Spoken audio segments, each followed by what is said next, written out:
So I'm currently filming this on January 12th, so we're only 12 days into the year so far, so none of the albums that I'm going to talk about today have been announced, released, recorded, or even conceptualized. At least not yet. This video is more or less a spiritual successor to my previous video where I leaked all the stuff that's going to happen in 2021 this year. And I figured that since this year is also going to be full of a lot of amazing albums, I might as well just go ahead and leak all of the top 10 best albums that'll come out in the year 2021. Prisioner is known for being one of the sickest modern power violence bands, and for very good reason too. Their 2016 album is phenomenal, and Ghost Hit is legitimately one of my favorite songs ever. This is being filmed in January, but in a few months from now, the band is going to announce that they're shifting into more of a smooth jazz type style. Everyone laughs and shrugs it off, assuming that it's a joke, until the band releases their 2021 album Jazz Time, that ends up being one of their most commercially successful albums that they will ever release. It was so successful, in fact, that many other power violence bands saw the success and also decided to add their own jazz influence to their music as well. Since, let's be real, a lot of heavy music is just looking at what was successful and then just kind of ripping it the fuck off.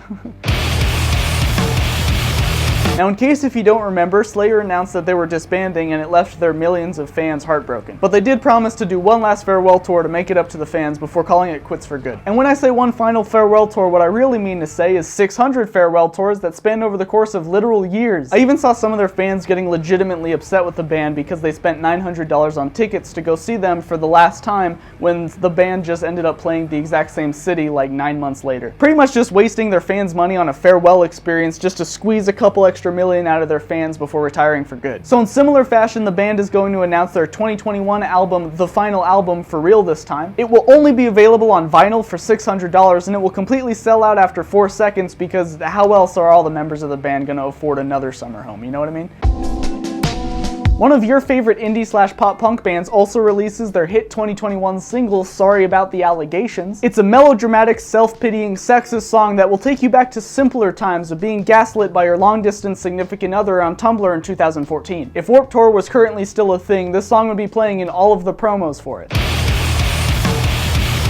Five Finger Death Punch is known for being the auditory equivalent of a Thin Blue Line bumper sticker right next to a Don't Tread on Me bumper sticker right next to a Punisher logo bumper sticker, and their fan base mostly consists of Red State Rock Festival fans and military wives. The band received some criticism on their previous album artwork because they quite literally just used the top Google image result for Cool Skeleton as their album art. That is real, by the way, I promise I'm not making that up. The band contacted the original artist and got permission to use it, but it still just reeked of laziness. So the band decided to take that to the next level for their 2021 singles release by quite literally having as their album art, and I quote, a screenshot of the Google image search results for really cool badass skeleton with guns who is Republican and slapping their logo in the corner. The two singles on this album are called Support the Troops and Master Communism, just to further pander towards their dumb fuck audience. Technical death metal band Archspire finally releases their follow-up to their 2017 album Fuck Shit, that's the name of the album. Their follow-up to their 2017 album Relentless Mutation with their 2021 album appropriately titled A Billion Notes. Their commitment to make their newer material more technical and crazy definitely paid off, as this album does have exactly 1 million notes on it. But sadly, based on how fast the band plays, the total runtime of the album is only about 10 minutes long. Finally, after years of posting big things to come on their Facebook page, the local band in your area finally drops their debut EP in the summer of 2021. Along with the release of this album, the band also dropped their music video for their song I Am the Devil, and it features 3 of the 4 members, since the drummer couldn't make it because he had work, pretending to play their instruments in an abandoned building. The band was originally going to hire someone who works in film to help them with the music video, but the bassist, quote, knew a guy who has a camera, so now the music video looks like shit. And sadly, as the life cycle for local bands usually tend to go, they will break up 2 months after releasing this pile of shit. A lot of, quote, slam bands have been releasing splits over the past few years, even going so far as to do a 3-way or 4-way split. But in 2021, the bar officially gets raised as the first ever 26-way slam split is released. The only criticism that this album got was that it lacked variation, and to that everyone said, yeah, it's a slam split. The fuck do you expect?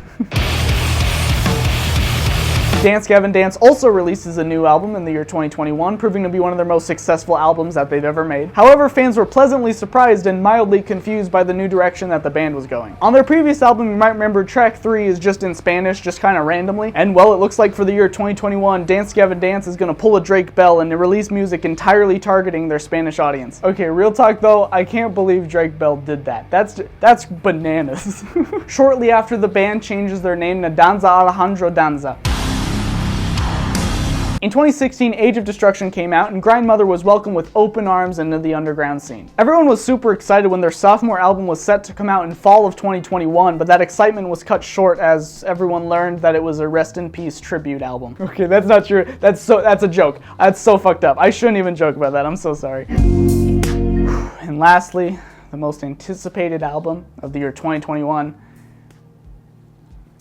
Me. Maybe I'll release something. Or I won't. I don't know. Well, let's find out. Anyways, I don't really know how to end this video, but thank you very much for watching. I hope you like the new background I just made. I thought that was pretty cool. Consider doing these things if you like this kind of content. And yeah, that's it.